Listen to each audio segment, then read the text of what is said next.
Welcome to Project Talking to Strangers. My name is Jamie, and I'm your host where we open up the conversation around mental health and ask, how are you, really? I'm so excited to welcome on my second guest on this show. It's somebody that I've known for a couple of years, and we are very close, but I'm sure there are things that I don't know about. I am so excited to introduce you to my own girlfriend, Danilen Villanueva.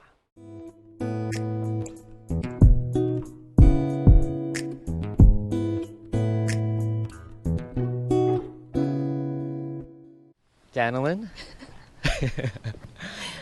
thank you so much for coming on to the show today and to open up the conversation around mental health. We've been dating for 4 years now, and there are certain things that I'm sure that you haven't shared with me, and we have over the couple of years grown more and more comfortable and started sharing our stories about our past and our mental health with each other. So I just wanted to thank you for coming on. Is there anything on your mind that kind of started this mental health journey for you? I think I started to know something was off when I was in university. I was taking all my accounting courses and I was doing a full study load and I was working full time. And then I was also going to my nail tech classes part time. So from morning, I would be up at 5 in the morning and then I wouldn't come home all the way till 2 and then I was studying at night. Yeah.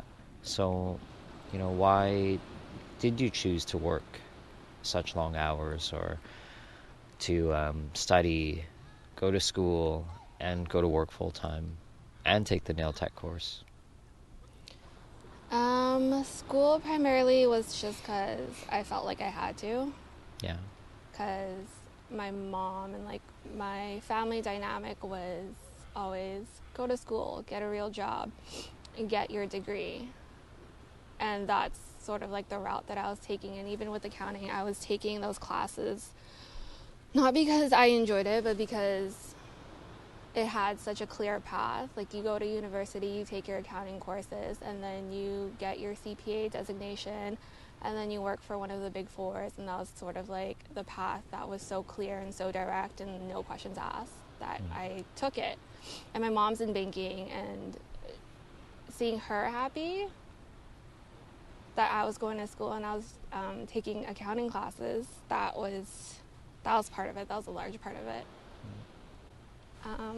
Working was because I wanted to work, having my own money, being able to also pay for my school as well, because my mom was paying for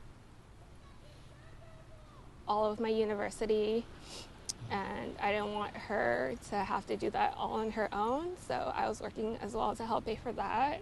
Yeah.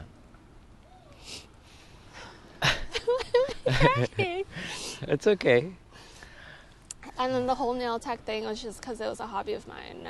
That was something that I was in control of and I paid for completely. Yeah. And that was just my part-time getaway to do something creative and fun. Yeah.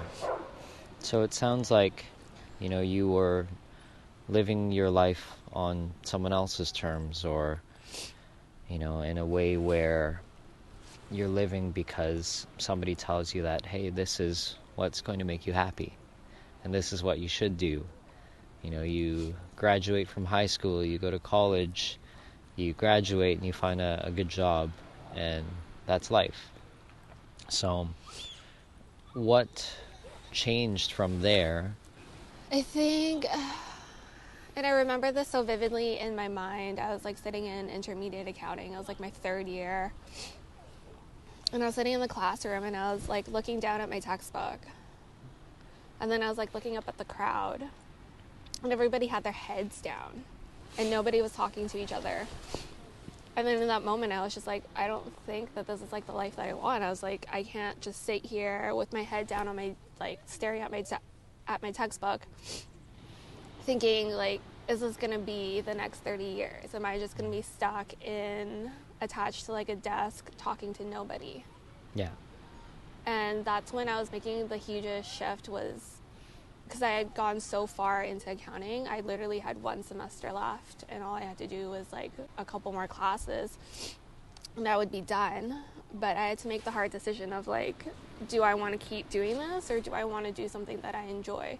And I was in between marketing and international business. Mm-hmm. But I chose international business. And I was talking to, I think, 2 counselors. And I was like, what if I dropped out of like accounting and pursued international business? And they're like, don't do it. Like, it's such a waste. Like, you've gone this far and you just want to give it all up. And I was like, yeah, no, I do. Yeah. I do. And I think that was like the best decision that I made because I made it for myself. And it was the courses that I was picking were the ones that I enjoyed and I actually liked being in. Yeah. Despite like me being good at accounting and sitting there and like getting good grades, I hated it. Yeah. Did you feel like you made the right decision? Yeah. Yeah? Yeah. I don't think I told my mom that. Yeah. I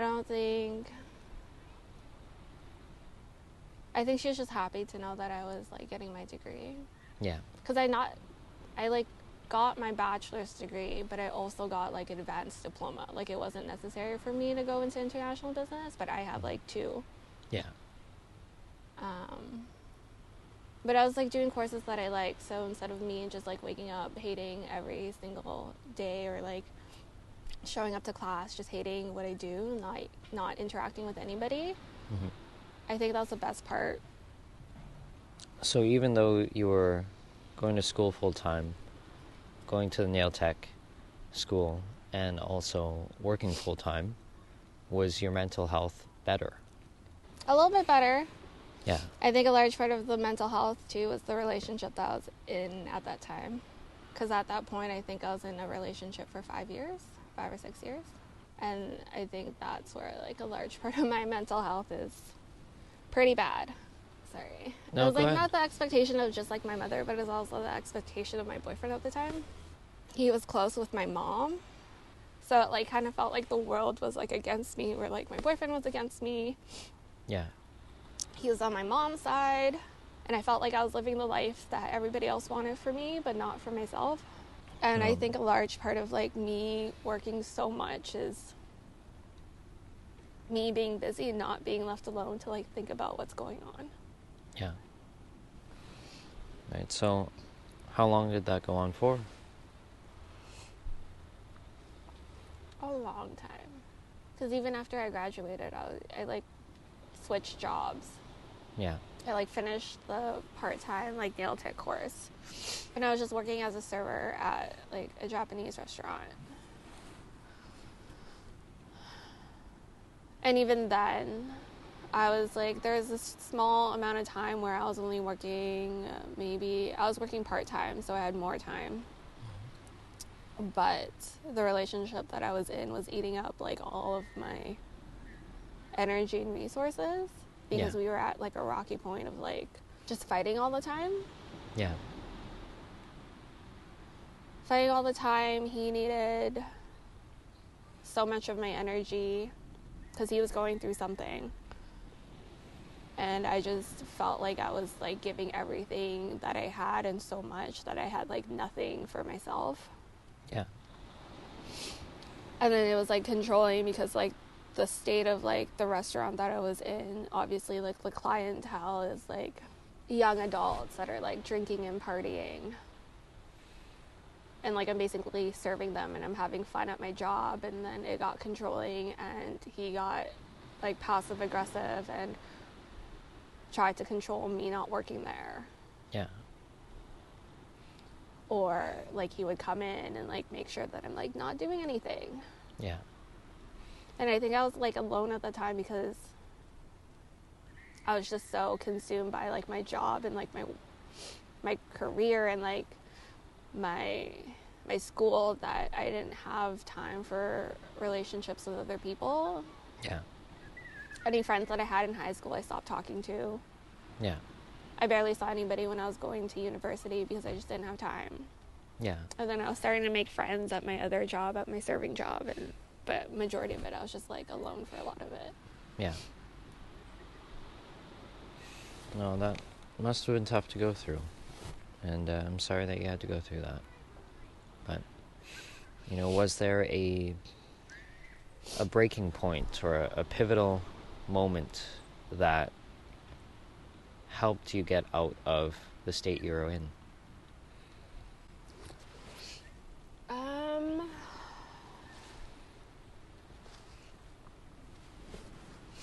I think when we went to Asia the second time, Mm-hmm. and it was just a really bad trip. Yeah. It was just like a really, really bad trip. Because first of all, like, he had lost his job, and like him being able to afford this trip was all on credit card. Yeah. And I was the only one working that time.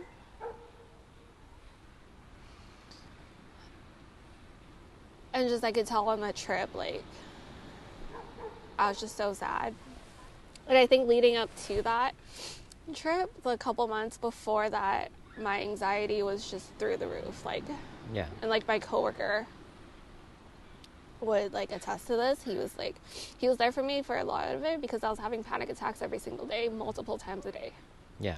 Like during work, I would have to step outside, and I was like hyperventilating and like having panic attacks and just like dealing with anxiety literally every single day. Yeah.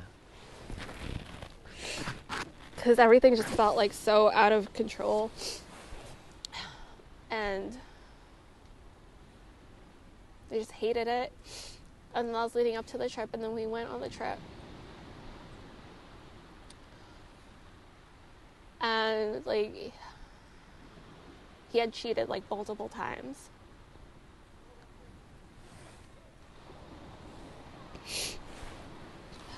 And like, I could tell that something was going on because at the end of the trip, I like confronted him and he had to confess. And I just knew it. And I think from then on, as like sad as it sounds, I was happy that he had. Yeah. I was like, thank fucking God that you did the worst thing imaginable. And I was just happy from then on because it meant that I didn't have to deal with him anymore. Yeah. Because before I felt bad. I felt bad that if I left him in such a state that something would happen to him or he would do something to himself. Yeah. Even though I was over the relationship years before it even ended. Yeah. But So that's why you stayed so long. I stayed because I felt like I was abandoning someone that would just hurt themselves or... Yeah. But is that a guilt that you should be taking on yourself? It's definitely not, but like being in the relationship, being in the situation, it's not easy. Yeah. It's not easy, especially when you grew up with somebody. Yeah. Like at that point, it would have been like 8 years. Yeah. Together. But you're so focused on making sure someone else is okay, but how about yourself? No, that's the thing. Yeah. Like, I don't know how sometimes.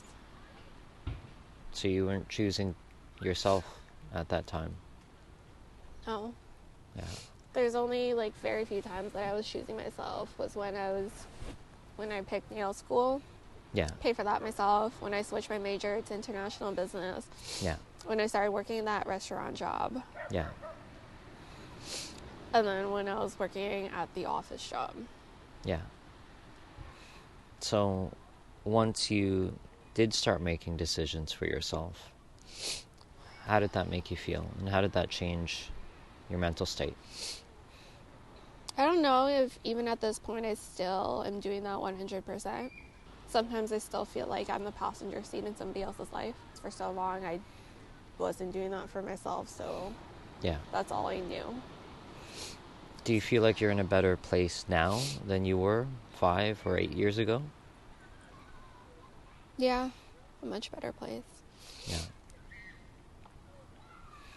And, if there was advice for somebody else who might be struggling with this right now, whether it's going to college or university, doing something they don't love, or being in a relationship where, they are unhappy, or they feel like they're not making their own decisions, what advice would you give them?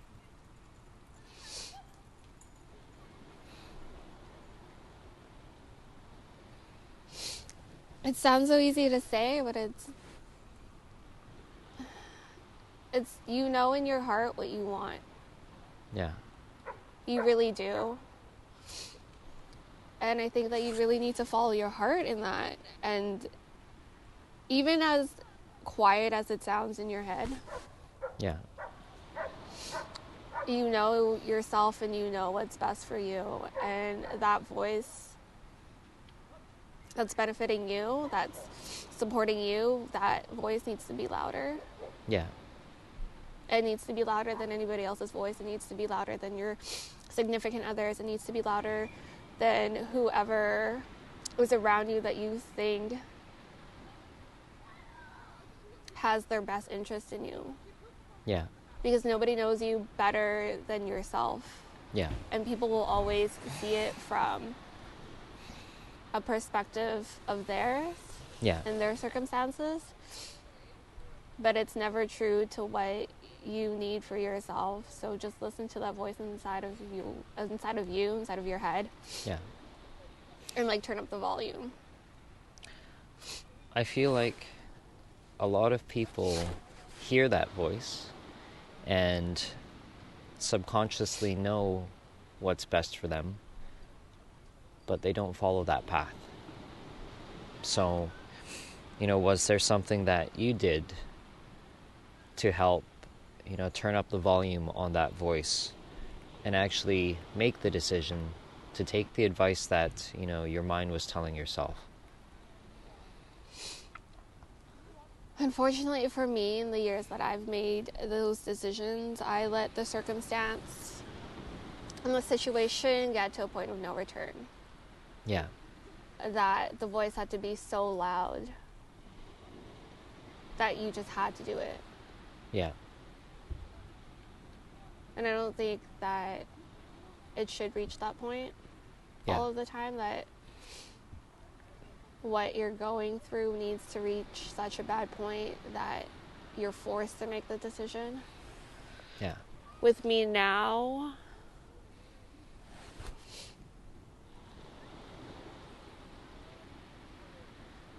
I don't know, it's just never as bad as it actually seems. Yeah. What do you mean by that? Because I feel like the voice in your head is thinking of all these whatevs, and I think that's where a lot of anxiety is what if this happened, what if that happened? When you're trying to predict or think about the future. Yeah. Yeah. Predict the future, but also worst case scenario. Yeah. Right? It's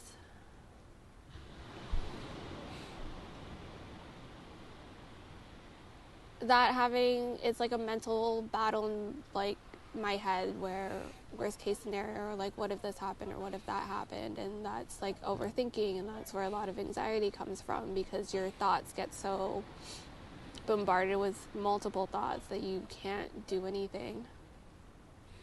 So what if those things didn't happen? Did you think about that side of the potential future? And that's what I'm doing now. There was one situation a couple of weeks ago where I just had to have a conversation with somebody important to me. And it turned out much better than I had expected it to. Yeah.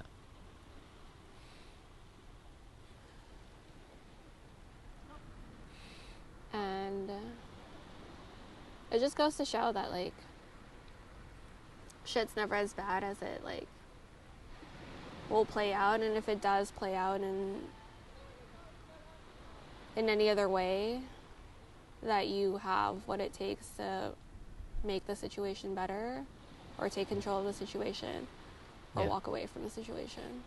Yeah. And with when you had anxiety or when you had panic attacks, was there something that you did to calm yourself down? Music. Yeah. I tried taking medication. Yeah. Did the medication help? I don't think that it did. Yeah. I felt like my thoughts were suppressed. Yeah. That it didn't stop my anxiety, but it stopped me thinking overall. Yeah. So I didn't want to go that route personally for myself. A large part of it's music. So what does music do to you? Does it make you feel like you're in the moment? You're not thinking about the past or the future? I think it's more so finding the song that I guess relates to you. So there's like a lot of music with the lyrics that relate to me, and they pinpoint very specific moments or very specific feelings, and it's kind of understanding or hearing that somebody else is going through it. Mm-hmm. So what you're going through now is what you're going through, but you're not alone in it. So I have specific songs for different moods of me. Yeah. That bring out calmness in me, or bring out strength in me, or bring out different things in me. Thank you for sharing that. No, thank you for having me. No, and if there was something that you could tell your younger self that you know now, what would it be?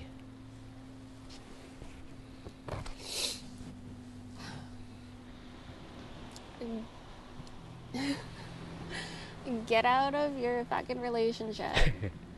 Yeah. Doesn't fucking matter. That person doesn't matter. And you should have done the international business study abroad, where you could have lived in London for 6 months. Yeah. You should have fucking done that. To take control of your own life. Yeah. Yeah. Yeah, and stop listening to what people think is best for you, because it's not. Yeah. No matter who it is, no matter if it's your mom, no matter if it's your best friend, no matter if it's your significant other, nobody knows you better than you. Yeah. Thank you for sharing that. So one last thing. Yes. You have something exciting coming. Can you tell me more about that? Yes. So I am releasing a blog. It's called On My Mind and In My Heart. Mm-hmm. Literally, it is what the title is. It's what's on my mind and in my heart. Yeah. To kind of just, I think, voice out the things that I have gone through.